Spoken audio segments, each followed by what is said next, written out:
استسأ حكيم رسعي هتزحزن فودكاتشو صبحو أهفيفنا كم روجيد شمعة زرع رعيلو فريسو زنبر قوصو تقطعتيمو بابايو مسيلوس نتي كابسنچرون دانا ترى كوليسترول في إلو زنبر حوحات عقستي ودع خمزلو أبزوص أو مجلس حبيرو بحوحات زمرح منجست كل تجري حبرة السبع عالم حس دبلوماسية متتاخ جبر ሰበር ዜና ደብረጽዮን ገብረ ሚካኤልን ጨምሮ በከፍተኛ የህወሓት አመራሮች ላይ ያነጣጠረ የድሮን ጥቃት ተፈጸመ። በመጨረሻም አብይ ጀነራሎቹ ላይ ጥቃት ከፍተዋል። ወለጋ ላይ ደግሞ የፋኖ ኃይሎች ከገዳ ኮማንዶ ጋራ የሞት ሽረት ትንቅንቅ እያደረጉ ነው።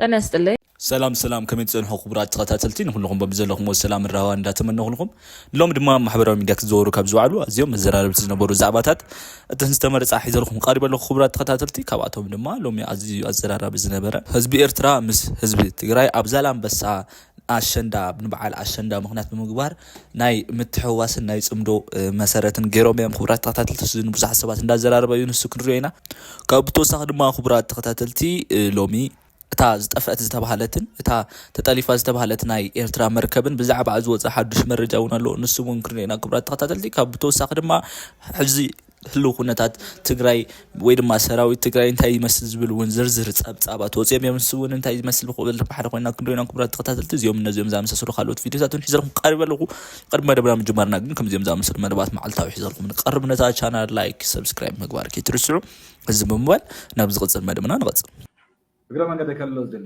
ሳሳይ መንገድ ዝባል ቃኒ አድኻ ተወሪሩ ሳሳይ መንገድ እንታይ ሳሳይ መንገድ መሬትካ ተመንቲሉ እንታይ ሳሳይ መንገድ ነና ናይ ፖለቲካ ጂምናስቲክ ይኮና ነው ገዘለና ናይ ፖሊስ እሺ ይኮና ነው ገዘለና ናይ ዘርከው ይኮና ነው ገዘለና መሬት ተወሪሩ ሎ ካሊ ሳሳይ መንገድ የለን ከድካ ተቃለስ ምን ተቃለስ ልካዳ ምን ተሰወል ካዳ ነበር እዚ ካና ካሊ ትርጉም ኮስዶ ይኮል ይው ትግራይ ናይ ተጋሩ ንሕር ኮይና መሰልናውን ማዕረ ይሕሎ ጉቦናውን ማዕረ ንፍጽም perfect እንተ ራዘ የለን ስኻውዚ ናይ ታኻብሎ ቡድዋትን ይኹም ዝሉ ሓሙሽተ መራር ሓሙስ ብርሃን በላይና ተዘራረበ ሳሳይ መንገዲ ይብለካ ናይ እንታይ ሳሳይ መንገዲ ብዙ ክንዛረብ ሰሊና ትክክል እዩ ሳሳይ መንገዲ ዝበሃል የለን ቀጢልካ ናፍታ መኸተታቱ ዘይታቱ እንድሕር ኮይንካ ነቲ ናይ ኣያቶላ ናይ ሓምሻይ መስርዕ ተኣማሚኖም ደምኮም ዝብሉ ዘለዉ ተረዲኻ እንዶ ሳያት ኣድፋዕ ታሽኻል ንሳያ ሰኽሳ ዘላ ዝትክልፈና የለን ከም ድላይና ንሓንድር እዩ ደቅኻ ሓዙ ገሊኦም ኣባላቶም ደቅኹም ሓዙ ከይትጋደሉ ብልጥግና ክኸውን ላዕሊ እንታይ ብልጥግና ክኾኑ እዩ ልምባይ ዘው ዝገድሙ ተጋሩ ክእምኖም ኣብ ትግራይ ኮይኖም ናይ ውድባት ኮይኖም እዩ ዝለካሉ ካብ ሕወሓት ወፃኢ ንሕና ንኩሉ ኢና ክንቃለሶ ትግራይ መነፅርና ስለዚ እዚኣቶም ህዝቢ ትግራይ ክነቕሐሎም ኣሎ ምስ ትዲኤፍ ትስለፍ ኣብቲ ብሔራዊ ሓድነት መንግስቲ ትጥርነፍ ሰጢል ካብ ተመደብካ ይትቃለስ ዘይትቃለስ እንድሕር ኮይንካ እንታይ መስል ክህልወካ ዳ ትቃለስ ኣላ ካሊእ ዓደላትካ ማለት ኺደው ጠይቕ እቶም ኣብዚ ዝቃለስ ዘለዉ እንታይ ገብረለት ኣያቶላ ናይቲ ሓምሻይ መስርዕ ፍወና ንተጋደልቲ መሬት ተወሲኑ መሬት ከይውሃብ ይዕንቅፈሉ ተጋደልቲ ከዓ ንሕና ክንቅበረላ ጥራሕ ዲኹም ትብለና ንምንታይ ዘይትውና እዚኣ በዚሓትና ዳ ይብል ሓቁ ኣይኮነን ተጋደላይ ዝኾነ ተወለደ ዘይጋ ኮን ገዛ መስርሕ ክውሃብ እዩ ዝግባእ ብነፃ ወዮ ናይ ትግራይ መንግስቲ ስለዘ ትክክለኛን ብሄርተኛ ዝኾነ ንወለዶ ዝሓስብ መንግስቲ ስለዘይብልና እምበር ትግራይ ብጣዕሚ ሰፊሕ በማይት ሚልዮናት ክስፍር ዝኽእል እዩ ግን እዚ ህዝባዊ መንግስቲ ናይ ማን ክመፅእ ከሎ እዩ ዝኸውን ናይ ገዛ ጉዳይ ተራ ጉዳይ ብጣዕሚ ተራ ጉዳይ እዩ ዝብለካ ዘሎ ትግራይ ንምቕያር ትቐሊል እዩ ኣብ ዓለምና ግን ናይ ዓዲ ፍቅሪ ክህልወካ ክእል ኣለዎ ጥዑይ ህዝቢ ኣሎ ንእሽተይ ቁም ነገር ካን ተሪኡ ክሰርሕ ዝኽእል ህዝቢ ኣሎ ጥራሕ ንስኻ ጥዒኩም ጥዑያ ስለዘይኮንና ጥራሕ እዩ ኣበይ ክኽርከብ ከም ህዝቢ ትግራይ ዝብል ህዝቢ እዚ ናዳ ይኮንና ንብል ዘለና ህዝቢ ትግራይ እንድሕር ቁም ነገር ኣርኢኻዮ ከመይ ከም ዝሰርሕ ስለንፈልጥ እዩ እዚኣ ግን ጥዑይ ሰብ ናብታ ስልጣን ስለዘይድዩ ዝሳቐለት ህዝብና እቶም ጉልሓት እናተኣሳሰሩ ናብ ኣይድዩ ብኔትወርክን ምግዛዕን ድሓር ትግራይ بعباي حماق ክትባል ማለት በመጣል ድማ ክቡራት ተከታተልቲ ኣፈለማ ከም ዝገለጽኽዎ እቲ ናይ ጽምዶ መሰረት ዝኾነ ናይ ህዝብታት ኤርትራን ትግራይን ርክብ ተጠናኺሩ ከም ዝቐጸለን በዓል ኣሸንዳ ምኽንያት ብምግባር ድማ ህዝቢ ትግራይን ኤርትራን ብሓደ ኣብ ዛላምበሳ ከም ዝወዓሉን ከም ዘኽበሩን ተሰሚዑ ኣሎ። እዚ ብዛዕሚ ደስ ዝብል ብስራት ዜና እዩ። እስከ ሱሪና ይንመለስ።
مقطع المخبرات تقاتلتي أول سعيدون بزعبة هتي حج زلو استتناخيرو زغط زلو صمدون زي بلنا اسكسرين الملس استسقى حكيم رسعي تزحزن فودكاتشو صبحو أهفيفنا كم روجيد شمعة زرع رعيلو فريسو زنبر غوصو تقطعتيمو بابايو مسيلوس نتي كابسنچرون دانا تره كوليسترول في إلو زنبر إرترا وزبي يلنا مبال بقيو 4 مليون اللوات بحال إرترا 4 مليون كم زي ولا بتعمر قصنيا بزح حزبا يلن حازبل بزح حزبنا دا دخا حزبخا بقادة دا عصبون دا تللوه تنتين كايون ناي سلطان قرقص تمال عربي علت شعت سكاي لايت هوتيل أديس آبا ساعة شوعت دحر قطري مسلس تعجبتها نتي ساعة حموشتن سالاسان قديمو كازا أتو دبرتين كتركب أفتا نفولي أخي باق بحبح ندابلكات دي بلاز نبركا إليفيتر بإذن خاص حبنا قطر هزبي إرترا من أقرناكا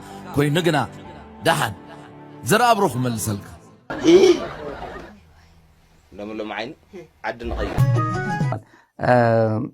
በዛሬ እንግዲህ መግቢያ ላይ ስላላስተዋወቁት ነው ስላላስተዋወቁት ብልጽግና ፕሮፓጋንዲስቶች ምን አይነት ፕሮፓጋንዲስት እየተሳተፉ እንደሆነ ሰሞኑ እናያለን። በስልት የሚሄዱና በቀጥታ እየሄዱ ያሉት የነበሩትን ጭምር ማለት ነው። ሌላው ግን ብርሃኑ ጁላ ፕሮፓጋንዳው በደንብ አርጉ ያቀላጠፈው ነው። ሄዳችሁ ኮማንዶች ሰብራላችሁ ከናንተ ፊት የነበሩ ኮማንዶች ሰብረው ታጥላት ሰብሯል። እናንተ ደግሞ ማምጣት ማለት አንበክካችሁ ታመጡታላችሁ ብሏል። በተለይ ወደ ህወሓት የተላከው የኢትዮጵያ ብልጽግና ጀነራል ጉዳይ አነጋጋሪ ነው። ነግራችኋል። ለሽምግልና ወደ ብልጽግና የተላከ አንድ ጀነራል ጉዳይ አለ። ሌሎች ጉዳዮች ባሉ አብራችሁን ቆዩ። ያው የድሮንና ጉዳይ አለ። ብልጽግና ወድቆበታል ድሮን ወደ ኩምሩክ አካባቢ የተለመደው ዛሬ ትልቁ ድሮን የወደቀበት ስለዚህ ጉዳይ ማለት። ለማንኛውም ወደ ከሰዓታችን ውጭ ስለመጣን ቶሎ ብለን ፕሮግራማችን ለመቋጨት እንሞክራለን። የብልጽግና ፕሮፓጋንዲስቶች ሰሞነኛ ስልታቸውን እንይስቲ። ሰሞነኛ ስልታቸውን አሁን አንዳንዶቹ በግልጽ ናቸው፣ ፕሮፓጋንዲስት ናቸው፣ የምናውቃቸው ናቸው። አሁን እንደ አዲስ የመጡ ያሉት በስልት የሚሄዱ ነው። ስልታዊ ፕሮፓጋንዲስቶች ናቸው። ለምሳሌ የሰሞኑ በቲክቶክ በዩቲዩብ ምናምን ትላት ፕሮግራም ላይ በተለያየ ምክንያት ፕሮግራም አልመጣንም፣ ግን እየተከታተልኩ ነበር አንዳንድ ሚዲያና ለምሳሌ የጃዋር ፋኖና ህወሓት በምዕራብ ትግራይ ጉዳይ ላይ ሌላ ውጊያ ይገጥማቸው ይችላል። የሌላ ዋንጫ አለ። አሁን ይሄ የጥሎ ማለፍ ነው የሚል ቋንቋዎች ሲጠቀም ነበር። የተለመደ ነው። ብልጽግና ራሱ ሲነግረን የነበረ ነው። ፋኖና ህወሓት እርስ በርሳቸው አይግባቡም የሚሉ ብልጽግና ራሱ የፈጠረው ችግር ላይ ብልጽግና ራሱ የፈጠረው አጀንዳ ላይ እንዲግባቡ ነው የሚፈልገው። እሱ 4 ኪሎ እንዲቀመጥ እንዳይግባቡ አድርጌ ሰርቻቸዋለሁ። አማራና ትግራይ እንዳይግባቡ አድርጌ ሰርቻቸዋለሁ። ትግራይና ኤርትራ እንዳይግባቡ አድርጌ ሰርቻቸዋለሁ። እዚህ አካባቢ በሙሉ የተለያየ አጀንዳ ሰጥቻቸዋለሁ። እርስ በርሳቸው እንዳይግባቡ አድርጌ እኔ 4 ኪሎ ተቀምጬ ስልጣን ላይ መኖር እችላለሁ የሚል ህሳቤ ነው እና ይሄንን ነው እያስተጋቡ ያሉት እነሱ።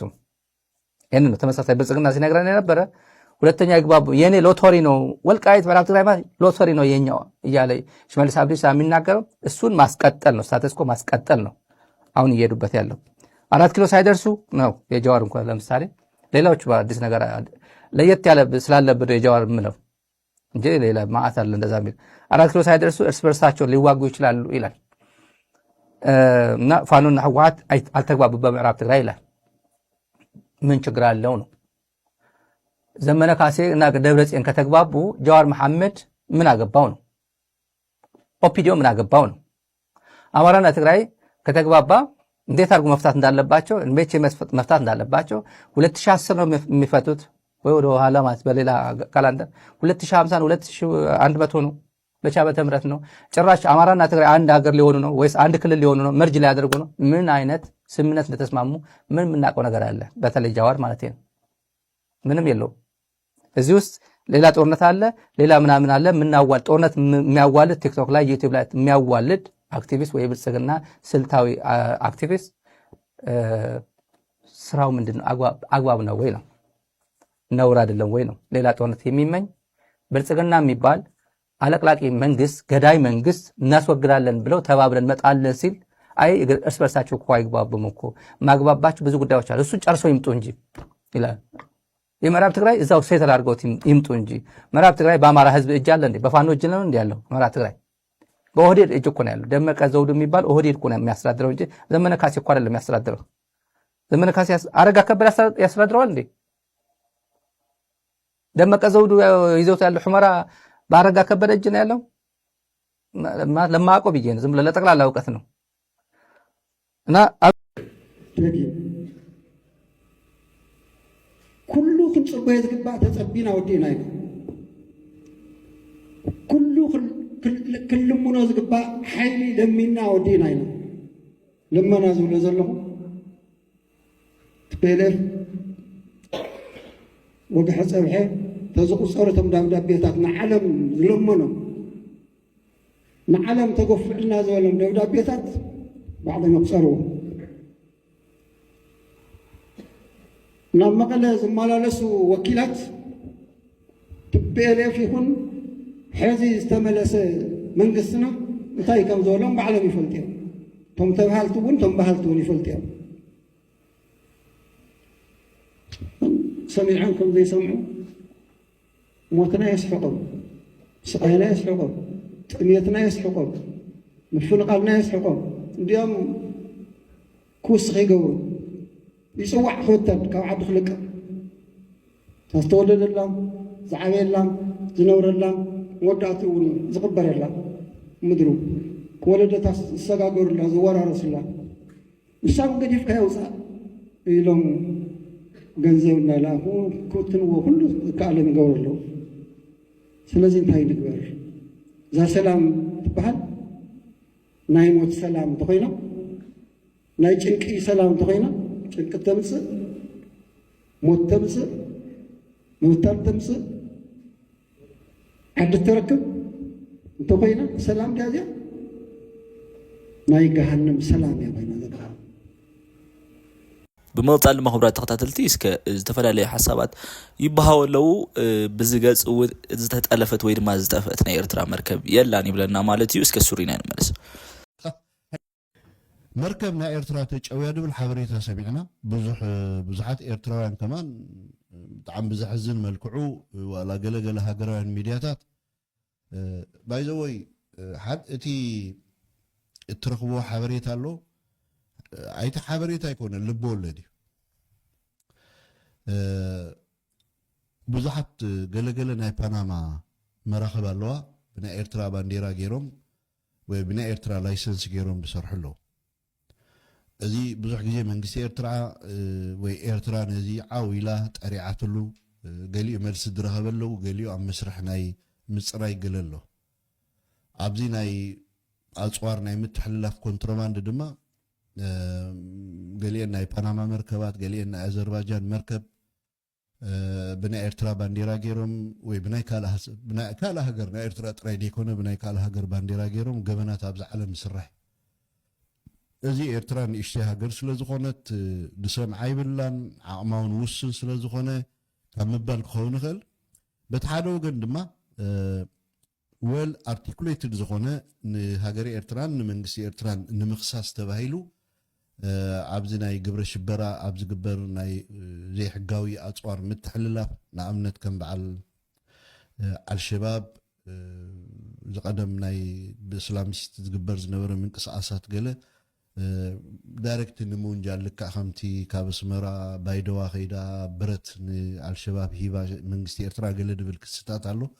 ከምኡ ተወሳኺ ንምግባር ተባሂሉ ዝተገብረሉ ኣብዚ ናይ ትማሊ እዛ መርከብ ተታሒዛ ደላ ባይዘወይ ንብረትነታ ናይ ፓናማ መርከብ እያ ብናይ ኤርትራ ባንዴራ ትኸይድ ነበረት እያ። ፍላግ ሎሚ ካብ ኢበይ ክትገዝእዎ ትኽእሉ ኢኹም ሓቂ ደ ባንዴራ ናይ ኤርትራ ካብ ኢበይ ከተምፅኦ ትኽእል ኢኻ። ብዙሕ ኣገዳሲ ይኮነን ገዛኻ እውን ትሰፍየ ትኽእል ኢኻ። ስለዚ ፍላግ ናይ ኤርትራ ምግበራ ዋንነታ ናይ ኤርትራ ኣይኮነትን። ነታ መርከብ ዝመርሕዋ ዝነበሩ ከዓ ደቂ ወፃኢ እዮም ህንዳውያን ነይሮሞም ዝተታሓዙ ኣለዉ። ዋንነታ እውን ናይ ሓደ ኣብ ፓናማ ዝርከብ ሃብታም ሰብ ከም ዝኾነት እውን ተፈሊጡ ኣሎ። መብዛሕትኡ እተን መራኸብ ከምኡ ዓይነት መራኸብ ኣብዚ ኢንተርናሽናል ናይ ማይ መስመር ናይ ኮንትሮባንድ ስራሕ ናይ ሂውማን ትራፊኪንግ ከምኡውን ናይ ኣፅዋር ናይ ዘይሕጋዊ ዝኾኑ ሓይልታት ከም በዓል RSFን ካልኦትን ብሕቡእ ከም በዓል ኣልሸባብ ካልኦትን ብሕቡእ ዘመሓላልፋ መራኸብ እየን ኣነ ትዘሕዘነኒ ኤርትራ መራኸብ ኣለዋ እተን መራኸብ ናይ ኤርትራ ኣብ ናይ ዓለም ናይ ማሪታይም ብሕጊ ዝተመዝገባ መራኸብ እየን ናይ ንግዲ መራኸብ ድን ወታደራዊ መራኸብቲ ኮይነን ከዓ ኣብ ክልሊ ባሕሪ ናይ ኤርትራ ሓለው እንድገብራ ስራሕ እንድሰርሓ እየን ድእዘን ከዓ መንግስቲ ኤርትራ ወይ ከዓ ሓይሊ ባሕሪ ኤርትራ እዩ ዝኾነ ይኹን መርከብ ናይ ኤርትራ ናይ ሓይሊ ንብረትነታ ናይ ሓይሊ ባሕሪ ኤርትራ ዝኾነት መርከብ ካብቲ ኤርትራ ትውንኖ ገማግም ባሕሪ ወፂያ ኣብ ካልእ ነፃ ዝኾነ ሃገር ከይዳ ዝተሰሓዘት መርከብ የለን እተን ብንግዲ ኣብ ስራሕ ደለዋ ልክዕ ኢትዮጵያ ሕጂ ዓድዋ ትበሃል መርከብ ኣላታ ኢትዮጵያ ትበሃል መርከብ ኣላታ ካራማራ ትበሃል መርከብ ኣላቶም ላሊበላ ገለ ትበሃላ መራኸብ ኣለዎም ብናይ ማሪታይም ሕጊ ተመዝጊበን ኣብ ዓለም ናይ ትራንስፖርት ስራሕ ሰርሐ ካብ ዝገርመኩም ኣብዚ ሕጂ ዘለናሉ ሰዓት ኣነ ባፅዕ ከይደ ከለኹ ሓንቲ ናይ ኢትዮጵያ መርከብ ካራማራ ትብል መርከብ ኣቑሑት ፅዒና ዓሰብ ኣይሚን ባፅዕ መፅያ ነይራ እዚ ሕጂ ደብዳብ ድሮን ተፈፂሙ ሎም 18 ሓሳብ 2018 ዓ.ም መንግስት ኢትዮጵያ ኣብ ከባብታት ራያን እንዳባጉናን ደብዳባት ድሮን ከም ዝፈፀመ ተገሊጹ ኣብ ዞባ ደቡብ ትግራይ ወረዳ ራያ ዓዘቦት ኣብያ ገነቲ ዝተፈፀመ ኮይኑ ኣብ እንዳባጉና ድማ ፍሉይ ቦታ ዓዲ ገብሩ ዝተፈፀመ ከም ዝኾነ ዝተረኸበ ሓበሬታ የመላኽት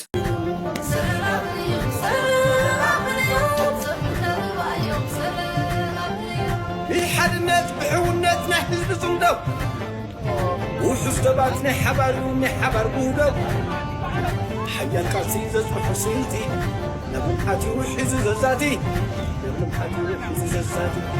ስለ ሰላም ፍቅሪ ዘንግስ ሓቢሩ ዝግስግስ ድባቴው ሕልስ ነዃል ይኣስር ብሓድነት ሰላም ይነብር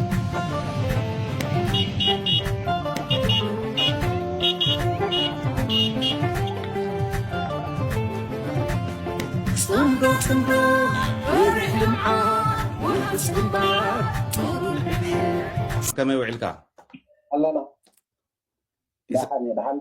ዳሓን ገረም ሰላም ኢና ኣምላኽ መስገን ኣብ ስቱድዮ ኮይነ እየ ዝድውለልካ ሕማቕ ኣጋጣሚ እቶም ሽርሓውያን ፀላእትና ህዝቢ ትግራይ ናይ ምፅናት ዕላምኦም ይቕፅሉ ከም ዘለው ዘርኢ ሓደ ክስተት ተኸሲቱ ደብዳብ ድሮን ኣጋጢሙ ዝብል መግለፂኹም እውን ርኢና ቅድም ኢልና እውን መረዳእታ ረኺብና ለጢፍና ነርና ኢና ተዘጋጠመ ኩነታት ከም መንግስቲ ዘውፃኹሞ መግለፂ እውን ስለ ዘሎ ንሱ እንታይ እዩ ተኸሲቱ ዝበፅሐ ጉድኣት ከንታይ እዩ ዝመስል እቲ ሽርሒ ናይ ፀላእቲ ከምዚ እንዳበለ ክቕፅል ከሎ እንታይ እዩ ዝገብር ዘሎ መንግስቲ ዝብል ሕቶ እውን እኒሄ ካብ ህዝቢ ይሪኦ ኣለኹ ኣብቲ ኮመንት ገለ ዕንቱ ኢልና ዝለጠፍናዮ እሞ እንታይ እዩ ኣጋጢሙ ዘሎ ብደንብ እስክብርሃለይ ዶክተር ኣብርሃም ያው እቲ ጆኖሳይደር ስርዓት ብልፅግና ካብ መጀመሪኡ ጀሚሩ ንህዝቢ ትግራይ ከስመታ ክድቅስ ከም ዘይኽእል ርዱእ እዩ ካብቲ እናገበሮ ዝመፀ ምንቅስቃሳት እውን ንፈልጦ ነገር ስለ ዝኾነ ሕዚ እውን እቲ ኣብ ትግራይ ጆኖሳይድ ፈፂሙ ብናይ ህዝቢ ትግራይ መኸተ እውን ውዕሊ ፕሪቶርያ ክፍረም ተገይሩ ድሕሩ ዝነበረ ኩነታት እውን ያው ህዝቢ ትግራይ ብሰላሕታ ብኢኮኖሚስ ብኩሉ መዳይ ማለት እዩ ብነዳዲ ብምክልካል ድዩ በጀት ድዩ ካልኦት ድዩ ኩሉ ነገራት ትግራይ ትዳቐቐሉ ኩነታት ንምፍጣር እዩ ከም ፖሊሲ እውን ሓንሲፁ እናተንቀሳቀሰ መፅዩ ህዚ ኣብዚ ቀረባታት እንሪኦ ዘለና እንደገና ያው ናይ ወታደር ምቅርራባት ናይ ጋዕገልጠ ምቅርራባት ያው ጆኖሳይድ ፈፂሞ ኣይኮነሉን ብሰላሕታ ከፅንት መኪሩ ኣይኮነሉን ሕዚ ግን ናይ መወዳእታ እንደገና ዘይዛዘሞ ጆኖሳይድ ክዛዝም ዝንቀሳቀሰሉ ኩነታት ከም ዘሎ ብግልፂ ኢና ንሪኦ ዘለና ማለት እዩ ባና ብወገን ትግራይ ብልፅግና ልዕሊ ህዝቢ ትግራይ ኩናት ወሊዑ እዩ ኦልሬዲ ኢልና ኢና ንወስድ ዘለና ስለዚ ኣብቲ ዝሓለፈ ሓጋያት እውን ክንሪኦ ከም ዝነበርና ኣብ ዝተፈላለዩ ከባቢታት ናይ ድሮን መጥቃዕትታት ይፍፅም ከም ዝነበረ ርድእ እዩ ህዝቢ ትግራይ መንግስቲ ትግራይ ግብረ መልስ ስለዝሃቡ ተዘይኮይኑ ናብቲ ዝዓበየ ኩናት ዘይተሰጋገረ ንሱ ኩናት ካብ ዝውልቕ ፀኒሑ እዩ ማለት እዩ ስለዚ በደቡብ ከባቢ ቅድም ክብል መንትጮ ከባቢ ኣብ ሸራሮ ከባቢ ብተመሳሳሊ ናይ ድሮን መጥቃዕቲ ፈፂሙ ነይሩ هذا زقربا حافلاتنا كم نذكره يا نسخاتكم كم زجبكم بمدياتات ونا تجلس خمس مسا بشرارينا حيل لقينات تخيل اللقنات كم زنارة أو نزل سراوي تجراي نمشفلا ينيروتي تهديد هندبت ونيرو بكل بمكانايز بستحجزه بإجرانيا استحجزه بدرون ونستحجزه قينات يكايدو نيرو يكون نبر بناي حزب بناي سراوي تجراي لعل جننات تمكيتو كبيت كسراون كتأناجد سعرات ون كتأناجد زخال اللقنات تفتيرو وزين مكحاحاس يلو بوجن مقربات غيرونيرو كاريبو دارغا ناي سراويت ون مقععزات ناي قعدل تمون مقععزات غيرو بينات كل دارغا استقربلو كناتات نيرو بوجن تግራይ ውን نتخوناتات نسون ممكات مدلاوات ون منقسقاسات ون تغورن كناتات نيرو يكون نبرت كساب هزب زلو كناتات بمدريخ كايدو زخيل كينات يجمرون زلو مجمر يكون نبر بدرون سفحت متقعتات يكايد كم زلو بقلسي يرالو مالت يورادا رايا لماطا مرواز بحال بيت مرتي ناي درون دبدابه كايدو ተመሳሳለፍታ መራዋት በሃል ታቢያ ዘሎ ናይ ማይ ተካልውን ህዝብ ዝቀድሐሉ ማይ ዝቀድሐሉ ማይ ዝቀድሐሉ ኣብቲ ልዕሊ ህዝቢ መጥቃዕቲ ፈፂሙ እዩ ናይ ሰብ ናይ ህይወት ምጥፋእውን ኣጋጢሞሎ ናይ መቁሰልቲውን ኣጋጢሞሎ ማለት ነው። መንግስቲ ኢትዮጵያ ሎሚ ዕለት 18 ወርሒ 12 2018 ዓመተ ምህረት ኣብ ዘዋደሩ ትግራይ ወረዳ ራያ ዓዘቦ ጣብያ ገነት ደብዳብ ድሮን ፈፂሙ እቲ ደብዳብ ድሮን ዘውረደ ጉድኣት ግን ዛጊድ ኣይነፀረን أمودات هذا مهورة تختلتها فلما كم زقل أسقوب زعباتها مركب ويد ما تلفت ويد ما تلفت مركب ونسبها لنا جراجوس كسوريا الناس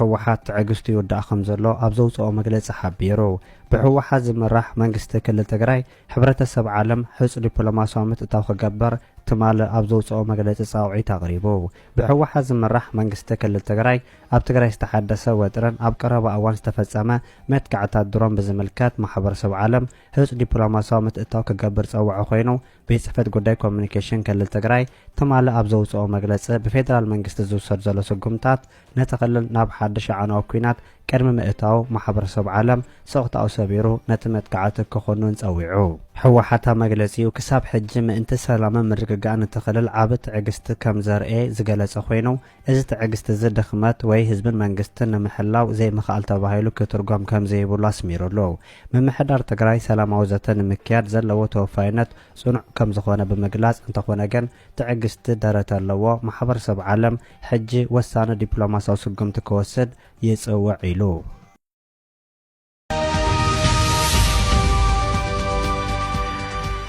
ሰበር ዜና ደብረጽዮን ገብረ ሚካኤልን ጨምሮ በከፍተኛ የህወሓት አመራሮች ላይ ያነጣጠረ የድሮን ጥቃት ተፈጸመ። በመጨረሻም አብይ ጀነራሎቹ ላይ ጥቃት ከፍተዋል። ወለጋ ላይ ደግሞ የፋኖ ኃይሎች ከገዳ ኮማንዶ ጋራ የሞት ሽረት ትንቅንቅ እያደረጉ ነው። ጤና ይስጥልኝ፣ ይህ አዲስ ፖስት ሚዲያ ነው። ለእናንተ የሚመጥኑ ሰበር ዜናዎችን አጠናክረን መተናል። ዋና ዋናዎቹን እናስቀድም። ዛሬ በመቀሌ ከተማ 2 ተከታታይ የድሮን ድብደባዎች ተፈጽመዋል። ጥቃቶቹን በተመለከተ የፈረንሳዩ ዜና ወኪል ባወጣው ዘገባ የአየር ድብደባው ህወሓት ከፍተኛ አመራሮች ላይ ያነጣጠረ እንደነበረና በጥቃቱ ወቅት አመራሮቹ ስብሰባ ላይ እንደነበሩ ዘግቧል። ጥቃቱን በተመለከተ ያልተሰሙ አዳዲስ መረጃዎችን እናስደምጣቸዋለን። በአዲስ አበባ በርካታ ከፍተኛ ባለስልጣናት በቁጥጥር ስር ዋሉ። ባለስልጣናቱ ከባድ እርምጃ እንደተወሰደባቸው ታውቋል። ከሰሞኑ ከንቲባ አዳነች አቤቤ ከፍተኛ አመራሮቻቸውን ለቀናት በዝግ ሰብስበው እንደነበረ የሚታወቅ ነው። እርምጃው ከዚሁ ጋር የተያያዘ ነው። ታድምጡታላችሁ። ሻቢያ ከእስራኤል ከባድ ማስጠንቀቂያ ተሰጠው። ሞሳድ ለኢሳያስ አፈወርቂ ግልጽ ማስጠንቀቂያ መስጠቱ ታውቋል። ኤርትራ በምስራቅ ሱዳን አቅጣጫ ወታደራዊ ማሰልጠኛዎችን ከማቋቋም አልፋ ከጽንፈኛ ኃይሎች ጋር የቀጥታ ግንኙነት በመፍጠር ቀጠናውን የማወቅ ስትራቴጂዋን እየተገበረች መሆኑ ተመልክቷል። የተወደዳችሁ የቻናላችን ቤተሰቦች እነዚህንና ሌሎች መረጃዎችን አጠናክረናል። ቪዲዮን ላይክ አድርጋችሁ በመጀመር አብራችሁን እንድትቆዩ እንጋብዛችኋለን። ወደ ዝርዝሮቹ እናምራ። አሜሪካና ኢትዮጵያ ግብጽን ለማደራደር እንቅስቃሴ ጀመረች። ከወራቶች በፊት ትራምፕ የአባይ ግድብን በተመለከተ ለግብጽ የወገነ ተደጋጋሚ አስተያየት መስጠታቸው ይታወቃል። ይህ በሆነበት ሁኔታ አዲስ አበባ የዋሽንግተንን የንግግር ግብዣ ትቀበላለች ወይ የሚለው ተጠባቂ ሆኗል። የፕሬዝዳንት ትራምፕ የአፍሪካ ጉዳዮች ከፍተኛ አማካሪ ማሳድ ቡሎስ ዋሽንግተን በኢትዮጵያ በግብጽና በሱዳን መካከል ውይይት እንዲቀጥል ለማመቻቸትና ሶስቱ ሀገራት በግድቡ ዙሪያ ያልተፈቱ ጉዳዮችን እንዲፈቱ ቴክኒካዊ ድጋፍ ለማቅረብ ዝግጁ መሆኗን ተናግረዋል። እንደ ኢጂፕት ኢንዲፔንደንት ዘገባ ከሆነ ቡሎስ የትራምፕ አስተዳደር ወገኖቹ ወደ ድርድር ተመልሰው ሁሉን አቀፍ ስምምነት ላይ ለመድረስ እንዲሰሩ እንደሚሻ ገልጸዋል። ይህ የአሜሪካ ጥረት የመጣው ኢትዮጵያ የናይል ዋና ገባር በሆነው አባይ ወንዝ ላይ የገነባቸውን የህዳሴ ግድብ አሰራር በተመለከተ በግብጽና በኢትዮጵያ መካከል ያለውን ውጥረት በከፍተኛ ሁኔታ በተባባሰበት ወቅት ነው። አዲስ አበባ ግድቡን የኤሌክትሪክ ኃይል የማመንጨት አቅሟን በከፍተኛ ደረጃ የሚያሳድግና የኢኮኖሚ እድገቷን የሚደግፍ ዋና ብሔራዊ የልማት ፕሮጀክት አድርጋ ትመለከተዋለች። አብዛኛው የንጹህ ውሃ ፍላጎቷ በናይል ወንዝ ላይ የተመሰረተው ግብጽ በበኩሏ ግድቡ በታችኛው የተፋሰስ ሀገራት የውሃ አቅርቦት ላይ ተጽዕኖ ያሳድራል ስትል ደጋግማ ስጋቷን ገልጻለች። ካይሮ በተለይም በረጅም ጊዜ ድርቅ ወቅት የህዳሴ ግድብ አሞላልና አስተዳደርን የሚገዛ ህጋዊ አስገዳጅነት ያለው ስምምነት እንዲኖር ጥሪ ስታቀርብም ቆይታለች። ሱዳን በድርድሩ ውስጥ የተሳተፈች ቢሆንም አቋሟ በየጊዜው ከግብጽ ይለያል። ካርቱም ከግድቡ የተረጋጋ የውሃ ፍሰትና የኤሌክትሪክ ኃይል ግዢ ጥቅሞች ሊገኙ እንደሚችል ብታመላክትም በሌላ በኩል ስለ ግድቡ ደህንነትና አሰራር ስጋቷን ስትገልጽ ቆይታለች። ኢትዮጵያን፣ ግብጽን፣ ሱዳንንና ዓለም አቀፍ አሸማጊዎችን ያካትቱና ከዚህ ቀደም የተደረጉ የድርድር ምዕራፎች የመጨረሻ ስምምነት ላይ ሳይደርሱ ቀርተዋል። በተለይም ኢትዮጵያ ከታችኛው የተፋሰስ ሀገራት ጋር ሁሉን አቀፍ ስምምነት ላይ ሳትደርስ ገደቡን መሙላት ከጀመረችበት ጊዜ አንስቶ አለመግባባቱ ይበልጥ ተካሮ ቆይቷል። የአሜሪካ አዲስ የግፊት ጥረት የመጣው ኢትዮጵያ በናይልና በገባሮቿ ላይ ተጨማሪ የውሃ መሰረተ ልማቶችን ለመገንባት ባላት እቅድ ላይ ግብጽ አዲስ ማስጠንቀቂያ በሰጠችበት ወቅት ነው። ሚድል ኢስት ሞኒተር ነሐሴ 10 ቀን የአንድን የግብጽ ምንጭ ጠቅሶ እንደዘገበው ግብጽ ማንኛውም ሀገር የናይል ውሃን ወደ ታችኞቹ ተፋሰስ ሀገራት የሚፈስበትን ሁኔታ እንዲቆጣጠር አትፈቅድም። ምንጩ ይሄንን የተናገሩት የኢትዮጵያ የውሃና ኢነርጂ ሚኒስትር ሀብታሙ ኢተፋ ኢትዮጵያ በአባይ ወንዝ ላይ ተጨማሪ ግድቦችን የመገንባትና በውሃ ሀብቷ ላይ ያላትን ቁጥጥር የመጨመር እቅድ እንዳላት መናገራቸውን ተከትሎ ነው። እንደ ሚድል ኢስት ሞኒተር ዘገባ ከሆነ የግብጽ ምንጭ ኢትዮጵያን የተናጠል እርምጃዎችን በመውሰድና ዓለም አቀፍ ሕግን በመጣስ የከሰሱ ሲሆን የግብጽንና የሱዳንን የውሃ ጥቅም የሚያስጠብቅ ስምምነት እንዲደረግ ካይሮ የምታቀርበውን ጥያቄ ደግመው ባርክስ ክቡራት ተከታተልትን ሎም ዝበልኩ ሓበሬታታት ነዚ ይመስሉ ነይሮም። እንድሕር ዳኣቲ ቪድዮ ፈቲኹሞ ላይክን ሰብስክራይብን ግበሩ። ብመቕጻል እስካዕ ንራኸብ ሰላም ሁኑ።